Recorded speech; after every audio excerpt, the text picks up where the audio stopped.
रुकन assembly pilot Rohit Reddy ने बशीराबाद मंडल के मेलवाद तांडव और मेलवाद देहात का दौरा करके अवामी मसाइल का जायजा लिया। इस प्रोग्राम में रुकन असेंबली के हमरा मुख्तलिफ महकमों के अफसरान ने शिरकत की और फिर गांव वालों से खिताब किया। रुकन असेंबली रोहित रेड्डी ने कहा कि वो अपने मंडल बशीराबाद की तरक्की को अव्वलीन तरजीह देंगे। उन्होंने कहा कि रियासती हुकूमत देहातों में बुनियादी ढांचे की तरक्की को तरजीह देते हुए साइड ड्रेन और सीसी सड़कों की तामीर के लिए फंड फराहम करेगी।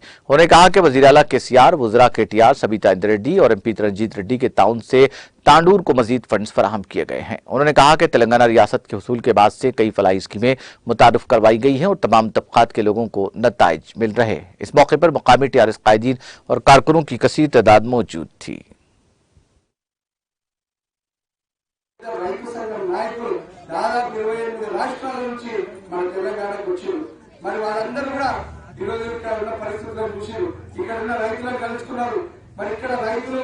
ఎంత పుణ్యం చేసుకున్నారో తెలంగాణలో పుట్టిరు, మరి మేమేం అన్యాయం చేసినామో మేము తెలంగాణలో పుట్టలేదు, అరే మేమెందుకు తెలంగాణలో పుట్టలేదు, మేము కూడా దేశం మీద పుట్టినాం కదా, మరి మాకెందుకు రైతు బంధు లేదు, మాకెందుకు రైతు బీమా లేదు, మాకెందుకు ఇట్లా అగ్రికల్చర్ ఎక్స్టెన్షన్ ఆఫీసర్ లేదు అని చెప్పి వాళ్ళు గొడవపెట్టుకొని వాళ్ళ రాష్ట్రాల్లో తెలంగాణలో ఇస్తున్నప్పుడు మీరు మాకెందుకు అని చెప్పి వాళ్ళు ఆయన ఉద్యమం స్టార్ట్ చేసిన విషయం మనకు తెలిసిన విషయమే.